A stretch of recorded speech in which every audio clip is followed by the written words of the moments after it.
장면이다, 땅과 불을 가르치는 장면이다, 아니면 천지창조의 다른 과정이다, 여러 가지 해석이 있으나 지금까지 가장 유력한 건 땅과 불을 가르치는 조물주의 모습이다. 그래와서 하나님께서 아담을 창조하십니다. 아담, 내가 할 일이 있어. 여기 올라와. 사람들 다 보고. 비웃는 거야 지금? 하나님께서는 아담을 창조하시며 성경에 따르면 이렇게 창조하시는 거예요. 영혼을 입을 통해서 콧구멍으로 불어넣으셨어요. 그럼 있는 그대로 이렇게 묘사했다. 이거는 동성애적인 장면이니까 제일 금기시되는 장면을 적나라하게 표현할 수가 없습니다. 그래서 화가들이 많이 손가락을 통해서 아니면 손을 잡아주는 모습으로 또는 성령의 상징이 되는 비둘기가 강림하는 모습으로 돌려 표현합니다. 이렇게 돌려 표현했기 때문에 미켈란젤로 당시 시대에 손가락으로 미켈란젤로 표현했다고 하더라도 그때 당시 화가들의 감상은 이 그림을 보면서 어떠냐면 와 대단하다, 이건 아닙니다. 의뢰 그렇게 표현됐겠지 라고 넘길 수 있는 부분입니다. 그리고 또 하나는 뭐냐면 이 부분에서 쓰러져 있는 아담의 자세는 내일 피렌체 가시면 천국의 문이라고 하는 유명한 작품이거든요. 여기 천국의 문도 구약 성경의 내용이에요. 그리스도 탄생이잖아요. 왼쪽 판매, 위쪽 판넬이 아담의 창조입니다. 거기에서 쓰러져 있는 아담의 자세가 이것과 똑같습니다. 이 작품이 먼저일까요? 천국의 문이 먼저일까요? 천국의 문. 천국의 문이 1400년대 초반에 만들어지니까 기베르티안 조각가의 그 작품이 먼저예요. 미켈란젤로가 감탄했다라고 전해지는 천국의 문의 한 작품의 한 장면, 아담의 자세를 미켈란젤로가 도용했을 가능성이 큽니다. 그러니까 독창성이 아무래도 떨어지는 장면이라 그 당시에는 유명하지 않았어요. 근데 우리한테 제일 유명한 장면이죠? 그 장면이 20세기부터 사진 기술이 발달하면서 독일의 한 사진작가가 사진 촬영을 합니다. 손가락 부분만. 미세하게 사이간격이 떨어져 있는 하나님의 쭉 뻗은 손과 대조되는 힘없는 나약한 인간을 상징하는 아담의 구부러진 손, 그 손이 만나는 순간의 극적인 장면. 여기에 대한 포착이 확대 촬영으로 가능해지면서 이게 사인첩으로 발매되고 베스트셀러가 되려고. 그리고 나서 나오게 됐던 영화가 미국의 스티븐 스필버그 감독님의 E.T.입니다. 실제로 우리 타이타닉은 어디서 나왔던 건가요? 영국? 우주 박물관 가시나요? 안 가세요? 다른지 안 가는지 모르겠어? 모르는 분인데요. 니케가 있어요. 승리의 신부. 우주 박물관이에요. 그 파편으로 부셔진 니케는 뱃머리 앞에 서 있습니다. 이 장면이 그대로 묘사되는 영화가 타이타닉입니다. 그러니까 예술적인 작품에서 영감을 많이 받아요. 영화에서 표현되는 작품을 보여준 영화다라고 하는 걸 보여준 겁니다. 그때 중요한 영감을 주는 장면으로 쓰였던 게 이 손가락 장면입니다. 그렇지만 해석적으로 또 재밌는 장면은 왼손으로 한명천사의 목을 해들어가고 있죠. 이게 2부다. 하나님은 아담을 창조하시며 이미 2부의 창조를 준비하고 계신다. 아담과 이브가 그래서 눈 맞았어요.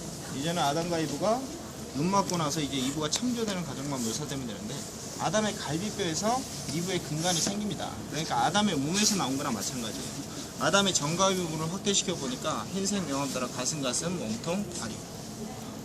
보이세요? 가슴, 몸통, 다리. 굴곡 있는 엉덩이 라인부터 다리까지 여성의 몸이 정가위 부분에 들어가 있더라. 근데 미켈란젤로는 19세 때부터 이미 인체 해박을 연구해서 인간의 정가위가 이렇게 생기지 않았다는 걸 압니다. 그럼 의도적으로 표현했을 가능성이 높다. 그러면 앞뒤가 딱딱 맞아 떨어지죠. 논리적으로 주장할 수 있는 겁니다.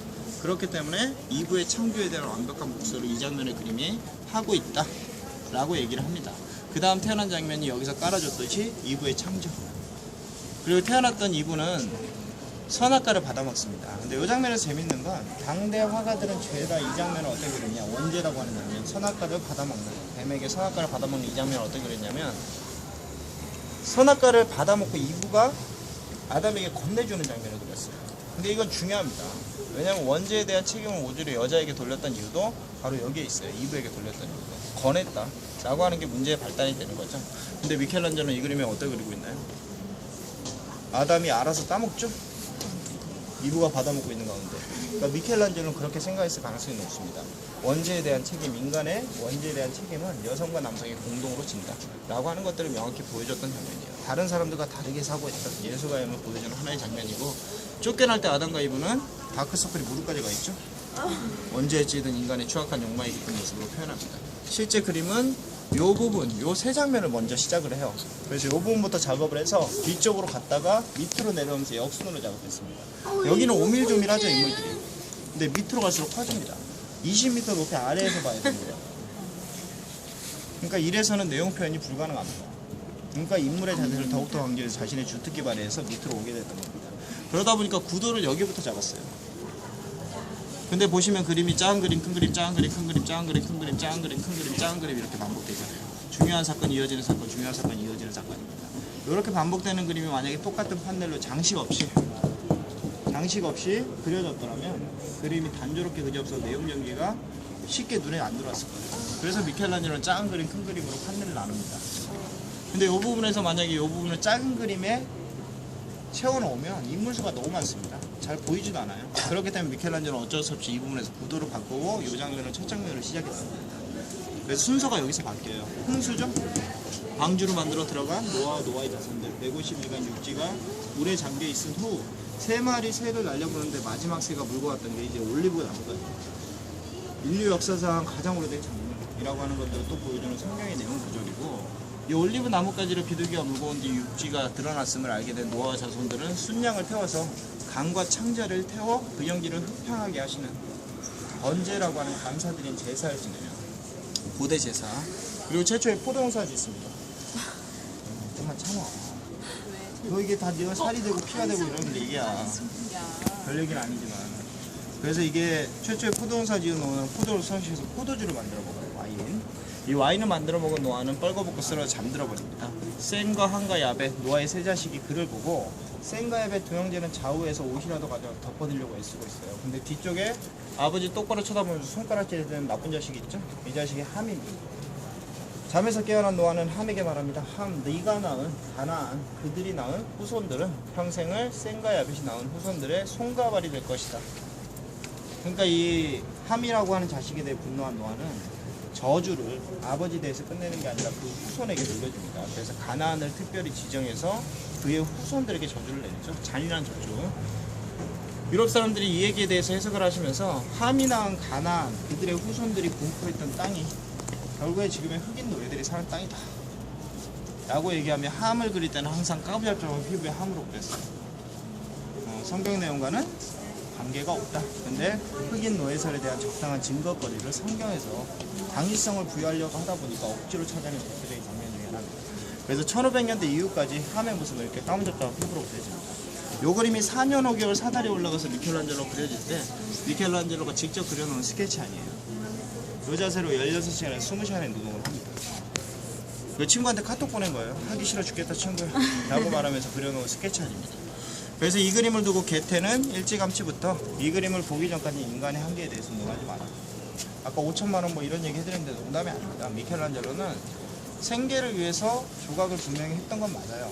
조각을 팔아먹고 그리고 조각을 의뢰받고 이런 것들에 열중했습니다.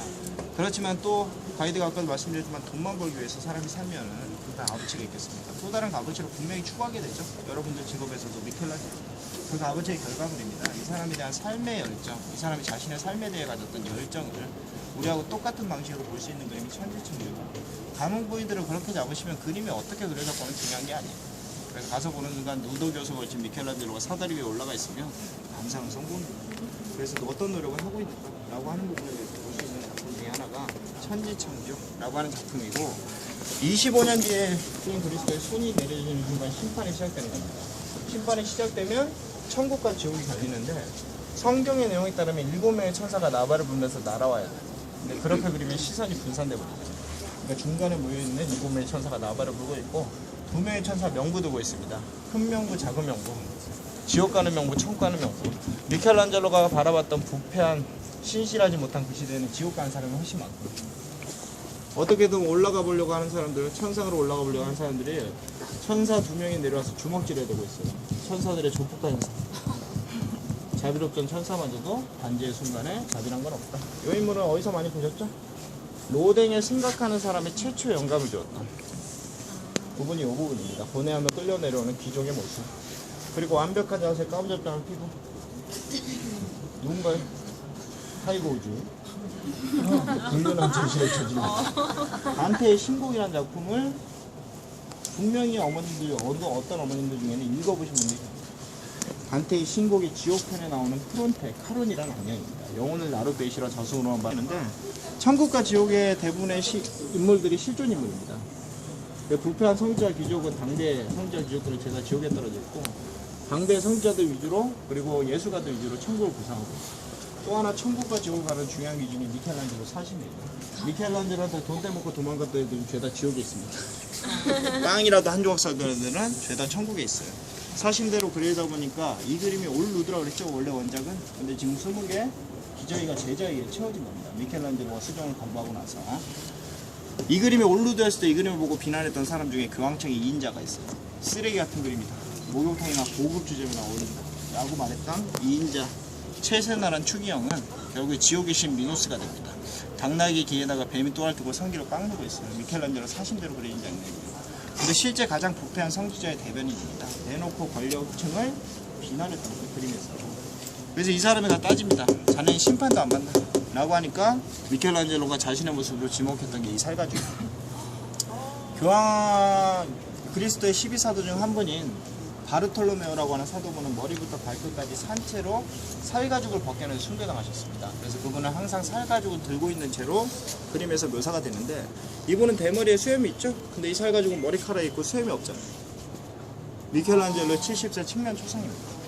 두 눈은 뻐어리고 싶었고 더러운 시대 바라보며 육체와 정신은 종말의 순간을 맞이하듯 일그러질 대로 일그러졌다 라고 하는 말을 하고 있는 겁니다.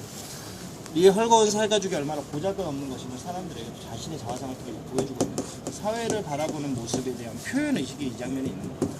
그리고 여기 흑인 2명 끌어올려가고 있죠? 천국 부분입니다. 근데 흑인은 구원받으면 되나요? 흑인은 영혼이 없다 그래서 사고팔이 된다 그랬어요. 뭐 애들이 있어서 좀 민망한 얘기입니다만, 실제로 흑인이 옆에 지나가는데도 중세 귀족들은 성행위를 했습니다. 어차피 물건이 지나가니까 부끄러움을 느낄 필요가 없다라고 생각했어요. 그랬던 흑인 부류들이 영혼으로 구원받고 있다라고 하는 건 무슨 말이냐면, 인류애적인 관점으로 그때 당시 시대 사람들과는 다른 사고방식으로 흑인을 바라보고 있었다는 걸 설명해 주는 겁니다. 인류의 한 존재로서의 흑인을 미켈란젤로가 최초로 그림에 그립니다. 이게 이제 천국으로 올라가는 그림.